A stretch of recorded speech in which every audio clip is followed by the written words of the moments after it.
April 29th, 1945, 7:30 in the morning. The sky over Bavaria was a flat, heavy gray. A biting wind moved through the trees. Soldiers from the United States 45th Infantry Division, known as the Thunderbirds, moved toward a massive fenced complex near Munich. Their intelligence was vague. They expected to find a supply depot or perhaps a hidden munitions factory. Instead, they were walking into the center of a nightmare. The unit reached a set of rusted railroad tracks just outside the perimeter. A train sat on the rails. 39 wooden cattle cars stood in a line. No steam came from the engine. No guards were in sight. The forest around them was silent. The soldiers moved closer to the tracks. The air changed. First, there was a faint metallic scent. Then, a thick wall of rot hit them. A young lieutenant reached for the sliding door of the lead car and pulled it open. He took one look and screamed. The footage from that day shows what he saw. Inside the car, thousands of bodies were piled to the ceiling. Men, women, and children were stacked like dry timber. They were skin and bone. These people had been left in the sun and the cold for weeks without food or water. There were no survivors in the first car. The vet, April 29th, 1945. One soldier, a 19-year-old from Oklahoma, sat in the snow and wept. Next to him, another soldier vomited. For the rest of the unit, the grief transformed into a different emotion. Rage. It was a cold, physical, shaking anger. The men looked toward the SS watchtowers. They gripped their M1 Garand rifles. In that moment, the rules of war ceased to exist. The Geneva Convention was a piece of paper. The only priority was revenge. This is the record of the Dachau Liberation Reprisals. It is the day American soldiers reached their breaking point. They lined SS guards against a coal wall. It is the day General George Patton decided that execution could be justice. Who were these men? At first glance, ordinary citizens. But in reality, a unit pushed beyond human limits. The soldiers of the 45th Infantry Division were not killers. They were farm boys, factory workers, and students from the Midwest. They were the liberators.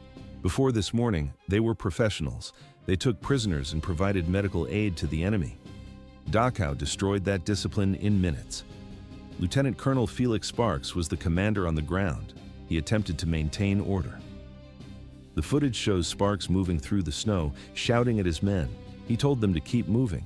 He ordered them not to look at the train cars, but the eyes could not turn away. There were 2,300 bodies on that transport. The soldiers walked the length of the tracks. They saw thousands of open, staring eyes. They saw skin stretched over bone. Private John Lee later recorded his reaction. He stated they were so angry they wanted to kill every German on earth. The unit reached the main gate of the camp. The SS guards stood there. It got worse. The soldiers saw the coal yard. They saw the oven. April 29th, 1945. The Dachau concentration camp was about to change hands. The commandant, Martin Weiss, had already fled the scene. He left behind a junior officer, Lieutenant Heinrich Wicker, and 500 SS guards to face the advancing tide. Wicker understood the tactical situation. The war was over.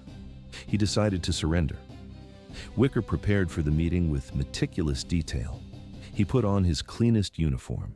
He spent time polishing his leather boots until they shone. He stepped out of the gate carrying a white flag. Wicker expected a professional reception. He expected the Americans to recognize his rank. He expected a salute and the traditional respect granted to an officer. The lieutenant approached the American line. He stood tall and spoke clearly. He told them he was surrendering the camp to the United States Army. An American officer stared at him. The American saw a clean, well-fed Nazi in a pressed uniform. Then his gaze shifted. Behind Wicker lay piles of skeletal, starving corpses. The American officer did not salute. He spit directly into the German's face. The surrender ceremony ended there. The Americans pushed past the gates and entered the compound. Chaos broke out immediately. 30,000 prisoners, reduced to living skeletons, rushed toward the fences. The sound of their screaming filled the air. They were shouting one word over and over, Americans. They were weeping with relief. But the mood among the soldiers was different. While the prisoners cheered, the Americans began a hunt. A group of SS guards attempted to surrender near a coal yard. They raised their hands high above their heads. They shouted the phrase, "Hitler kaputt." They believed this would grant them safety. It was a mistake. Lieutenant Jack Bushyhead, a Native American officer, stood nearby. The footage from the day shows his hands were shaking. He had just walked through the crematorium. He had seen the industrial ovens still filled with warm human ash. He looked at the SS guards. They were healthy. They remained arrogant. Bushyhead looked at his men. He didn't speak a single word. He simply gestured with the barrel of his Thompson submachine gun. The motion was clear. Line them up. The Germans began to panic. They were forced against a brick wall. Roughly 50 SS men stood in a row. One of them began to scream about the Geneva Convention. An American machine gunner known as Bird Eye moved into position. He set up a .30 caliber machine gun on its tripod. There was a distinct sound of heavy metal clicking as he readied the weapon. He looked at the lieutenant. Events accelerated. There was no turning back.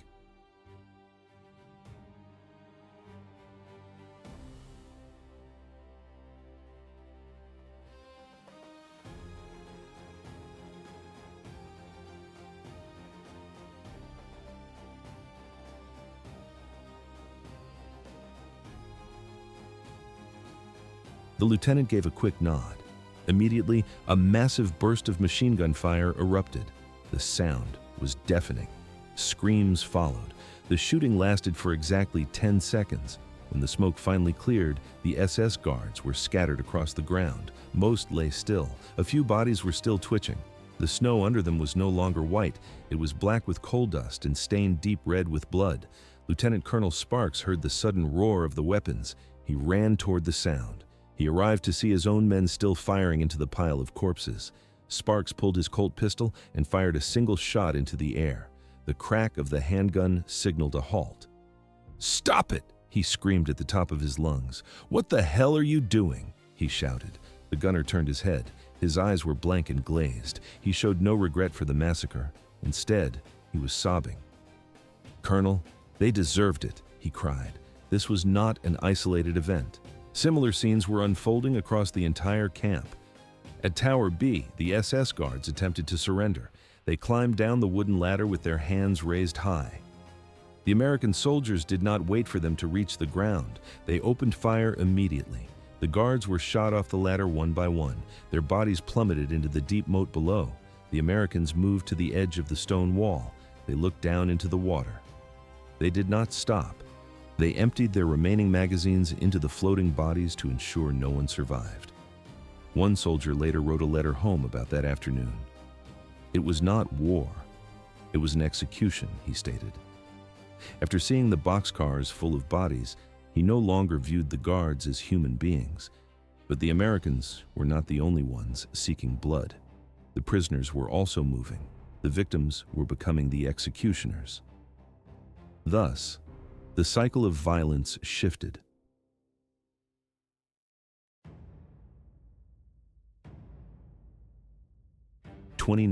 April 1945. The hierarchy of the camp collapsed in an instant. Prisoners spilled out of the wooden barracks like a flood. Most were skeletal, weighing less than 80 pounds, their legs shaking from typhus and starvation. But adrenaline replaced muscle. They found a lone SS guard shivering in a wooden watchtower. They dragged him down the ladder and onto the gravel. They had no pistols or rifles. They carried rusted shovels. They gripped heavy wooden sticks. Those with nothing used their fingernails and teeth. The American soldiers stood 10 yards away. They didn't raise their Garans. They leaned against the brick walls and lit cigarettes. The smell of tobacco mixed with the stench of the crematorium. A young officer looked at the scene and asked if they should intervene. A sergeant shook his head and told him to let them finish. The prisoners struck the guard until the shovel blades bent. They tore his uniform to rags. They tore his body apart. It was raw. It was physical. For the survivors, it was the only justice that made sense. The violence spread to the latrines. A group of inmates found a capo, a prisoner who had collaborated with the SS to beat his own kind. They didn't waste words. They shoved his head into the waist and held him down until he stopped moving. For 60 minutes, the gates of Dachau enclosed a zone without laws. The victims transformed into judges and executioners. The U.S. Army watched the clock and waited. But this was only the beginning. The chaos eventually hit a limit. Lieutenant Colonel Felix Sparks, realized the situation was spiraling toward total collapse. He drew his sidearm and ordered the killing to stop. He moved the surviving German guards into locked cells to protect them from his own infantry. But the damage to the record was already done. The shutter of a camera had clicked. The footage shows American soldiers standing over rows of dead Germans in the coal yard. The camera records bodies slumped against a brick wall, executed without a trial. This was the Yard Massacre. Within 3 days, an investigative team arrived. Lieutenant Colonel Joseph Whitaker led the inquiry. He didn't look for heroes. General Patton gripped the paper in his hand. He looked at the photographs spread across his desk. Black and white images of executed SS guards, grainy shots of the death train outside Dachau. Patton was a man of the book. He demanded polished boots and perfect salutes. He punished men for the smallest infractions. But this report described something else. Patton looked at the evidence of the massacre and saw the faces of his men. He had seen the camp. He knew the SS were not soldiers. He called them the slime of the earth. He summoned the investigating officer to his office. The general held up the folder.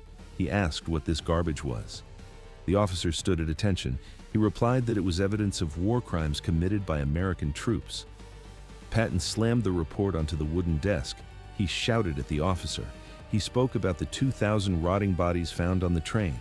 He asked if the Army expected his boys to follow a rule book after seeing that. Patton refused to sign the court-martial papers. Witnesses say he told his staff that the men were overwrought. He claimed they had nervous trigger fingers. He stated that this was simply the nature of war. Then he took the document. He lit a flame and watched the paper turn to ash. Other sources claim he ordered the file buried in the deepest top-secret archive in the military. He gave a final order. There would be no trial. The SS had received their payment. He dismissed the staff. The footage from the era shows the scale of the horror. General Dwight D. Eisenhower, the Supreme Commander, saw the same photos. He reached the same conclusion.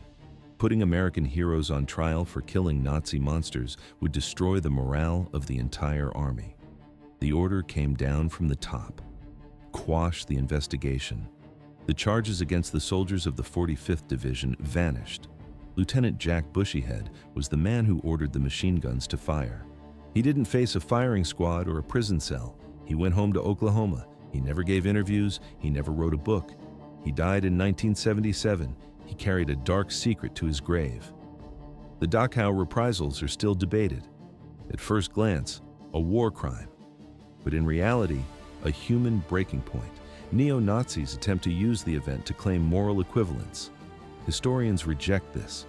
It was not a planned genocide. It was a psychological snap. The camera records the evidence. Rooms filled with bone-thin corpses, piles of clothes. The smell of decay was everywhere. When a soldier sees a starved child, he stops being a professional. He becomes an avenger. The soldiers of the 45th Division chose vengeance. General Patton chose to protect them. Today, a memorial stands at Dachau. It honors 30,000 victims of the Nazi regime. There is no monument for the 50 SS guards who died against the coal yard wall. Their bodies were dumped into unmarked pits. They were the architects of a literal hell on earth. On April 29, 1945, they faced their own creation. The American veterans carried the weight of that afternoon for decades. They tried to push the sound of the machine guns out of their minds, but they never expressed regret. One veteran spoke out years later. He admitted that killing prisoners is technically wrong. Then he added a caveat. At that specific place, on Gunel that day, it felt like the only right thing to do. The investigation ended there. The files remained closed. The story survived only in the memories of the men who were there.